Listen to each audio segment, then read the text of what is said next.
Hello. Day 4. I'm going to lose track at some point. So day 4, I've got 5 more moves, 5 more minutes for everybody.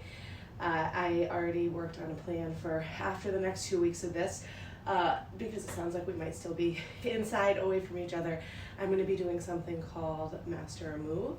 So I've decided every day for the next 14 days after that, hopefully not longer than that, but I'll do it if I need to.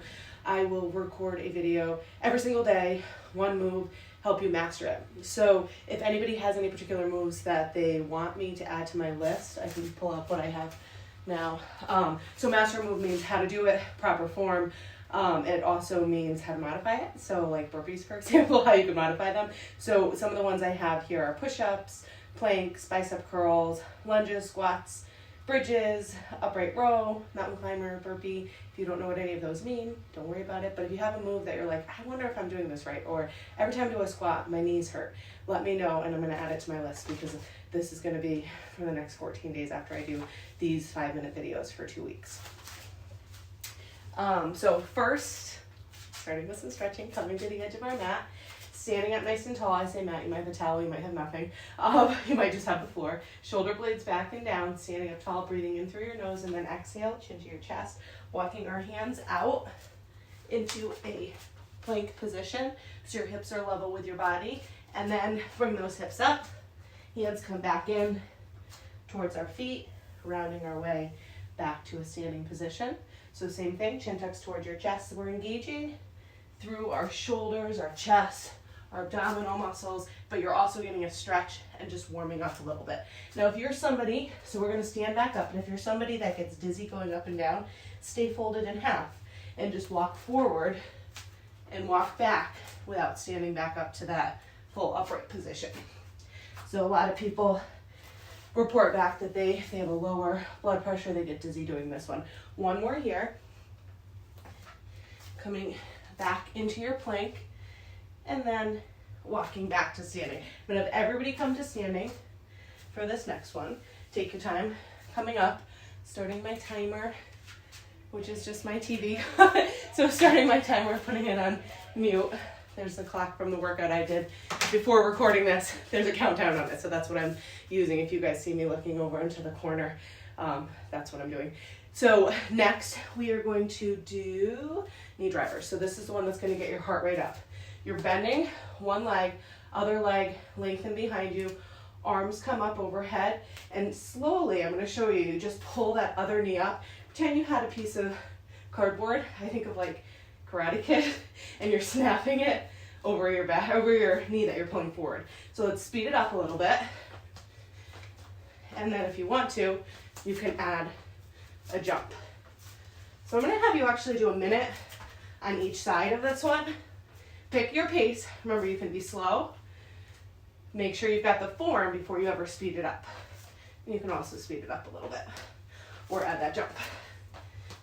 So whatever's working for you on this side. We've got another 5, 4, 3, 2, and 1. Switch to the other side. So bend that leg, back leg is lengthened. Start slow, keeping our spine lengthened. So we're not bending forward here or curving our spine. As I always fall over when I show people what not to do. So once you get that form, you can speed it up. You can add the jump. I really need to bring the proper sports bra to my basement, so I do apologize. But this is what I work out in at home, and I love and trust all of you not to judge how ridiculous I look with this outfit on. Okay, so we got 15 seconds left, a little bit faster, smashing that imaginary piece of wood in half. This is where you're getting your heart rate up. Last chance, 10, almost there, 5, 4, 3, 2, and 1. All right, third move, but 4th minute, inner thighs. And yes, I have notes. Toes out, heels in, chest up, shoulder blades down. Working our inner thighs on this one. Lower your hips straight down, and then lift and control back up. So straight down, back up. If you notice, I brought my feet a little closer together. You want to be able to lower down without your knees coming in front of your toes. Keep that chest up everything pulls and lengthens. So you engage through your center, lengthen through your spine. This is your opportunity for your breath to start to settle down a little bit. We've got 20 seconds left. So I'm gonna have you lower and hold. Hips under your shoulders. So we're not pushing back on this one. So again, hips under your shoulders. Get down a little lower for 10. And then the last 5, I'm gonna have you add a little pulse up and down an inch. And I'm doing something that I don't want you doing. Hands off your thighs.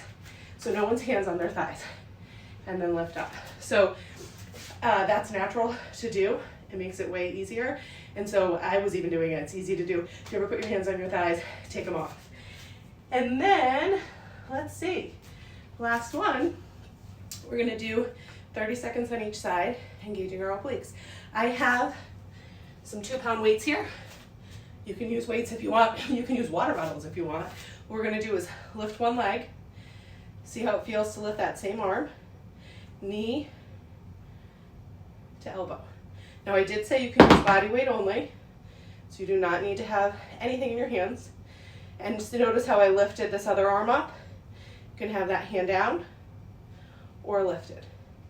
You can also always tap your leg to the floor between each set. 2 more here. Last one, and switch to the other side.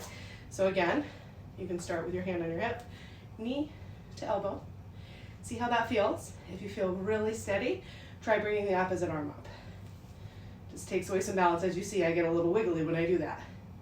15 seconds left. Lift through your torso, engage through your abdominals. 5, 4, 3, 2, and 1.